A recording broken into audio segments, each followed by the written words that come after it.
দেখ দেখ তোরা দেখ, এখনো দাদু ভাইয়ের ভেতরটা ভয় থত করে কাঁপছে। মা কেন এসব কথা বলছো এখন?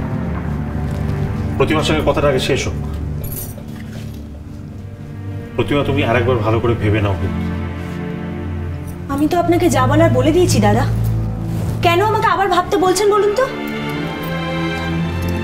আমি জানি যে ফুলকি বারবার আমার কাছে ঘেঁষতে চাইছিল, বারবারও পরি হওয়ার চেষ্টা করছিল, কিন্তু আমি তো কখনো একবারের জন্য মুখ ফুটে আপনাদের বলিনি সে কথা। বলিনি তো যে ওকে ঘর থেকে বার করে দিন, বলেছি? কিন্তু আজকে আমি বলছি, আজকে যদি বিল্টুর কিছু একটা হয়ে যেত কি হতো দাদা? আমি তো মরে যেতাম। কেন মা, কেন বারবার আমার? জজ সাহেব, এভাবে চলতে পারে না, এভাবে হবে না, কিছুতেই না। এর থেকে তো আমি বলবো ঝিলিক অনেক ভালো ছিল। অন্তত যাই করুক কোনোদিনও বিল্টুর ক্ষতি চায়নি ও। বলুন দাদা,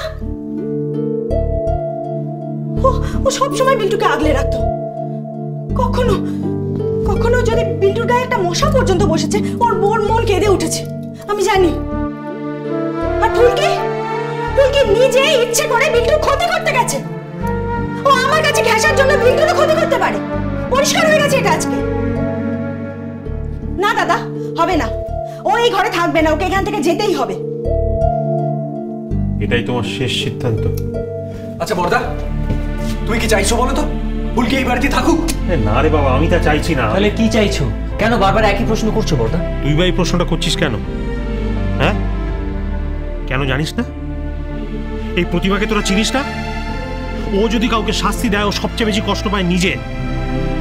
আজকে ঝিলিককে শাস্তি দিয়ে ওর এই অবস্থা। এক্ষেত্রে পাবো না দাদা, এক্ষেত্রে আমি কোনো কষ্ট পাবো না। আর ঝিলিককে শাস্তি দিয়ে আমি কোনো কষ্ট পাইনি। আপনি আমাকে ভালো করে চেনেন না, তাই এই কথা বলছেন। এ কি প্রতিমা, আস্তে কথা বলি। এই ঘরে তোমার থেকে বয়সে বড় অনেকেই রয়েছেন। মনীষ, ও তো আমার সঙ্গে কথা বলছে। হ্যাঁ, তো কি হয়েছে? তুমি কি ওর থেকে বড় নাও? আমি যখন কিছু মনে করছি না, তুই বা মনে করছিস কেন? সে কি, মনীষ তো খারাপ কিছু বলেনি, ঠিকই তো বলেছে। তোমার আর কিছু বলার আছে? না।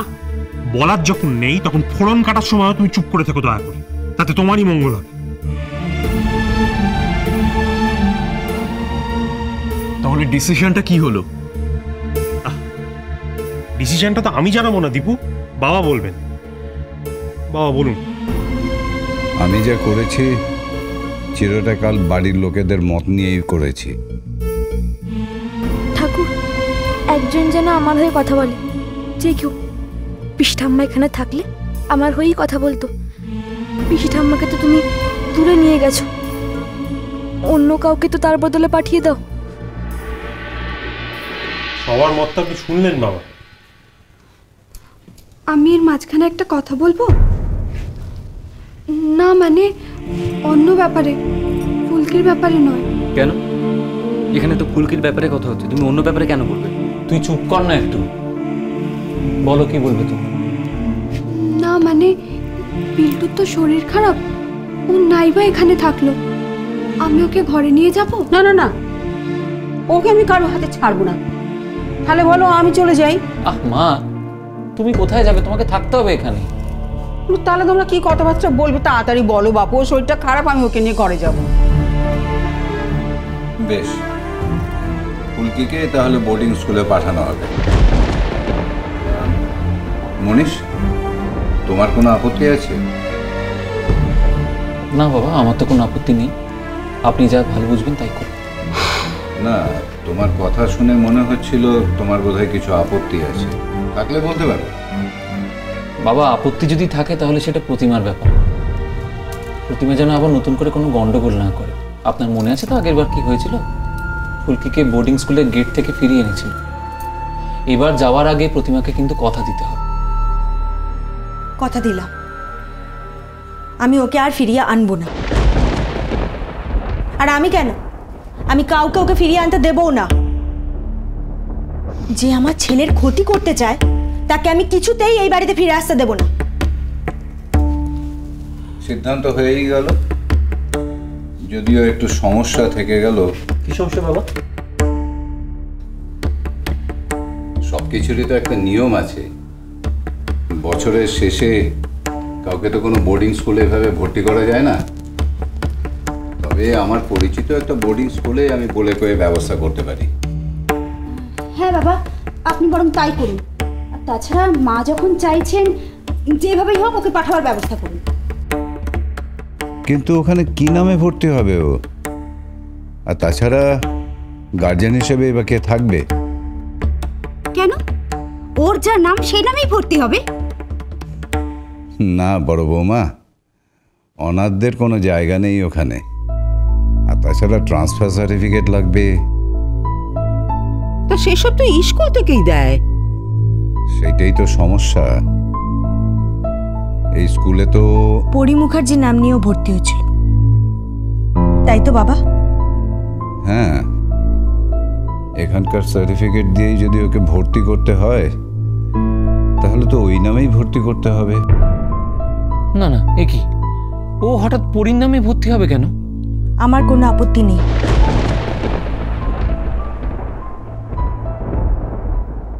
এসব কি বলছো প্রতিভা?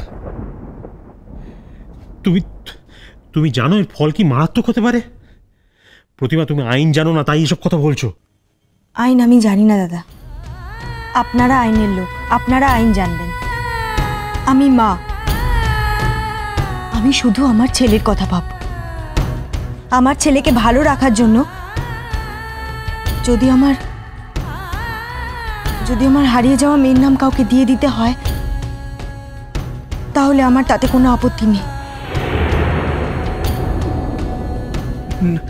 না মেজবদি, তুমি এরকম করো না। পরি তো, বললাম তো আমার কোনো আপত্তি নেই। কিন্তু কিন্তু পরি তো ফিরেও আসতে পারে, তখন আগে ফিরে আসুক, তারপর না হয় আমি ওর কাছে হাত জোড় করে ক্ষমা চেয়ে নেব।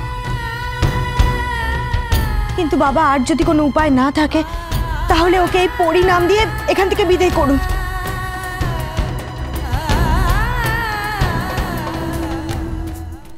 বেশ, শ্রীভূমি বলে একটা জায়গা আছে, কলকাতা থেকে ৬-৭টা স্টেশন পরেই। সেখানে আমার যে পরিচিত বোর্ডিং স্কুল আছে, সেখানেই তোমরা চলে যাও কালকেই। আমি কথা বলে দিচ্ছি, ওরা ফুলকিকে ভর্তি করে নেবে। মেজ বৌমা, মনীষকে আর তোমাকে তো ওখানে একবার যেতে হবে, গার্জেন হিসেবেই যেতে হবে। ঠিক আছে, তাই যদি নিয়ম হয় তাহলে এই শেষ কাজটুকু করতেও আমি রাজি আছি। চলে যেতে হবে, আমাকে আমাকে চলে যেতে হবে। এই বাড়ি ছেড়ে আমাকে চলে যেতে হবে। বেশ, তোমরা তাহলে কাল সকালেই রওনা হয়ে যাও। তোমায় ছাড়া ঘুম আসি না মা। চলো চলো চলো চলো চলো পাল্টাই।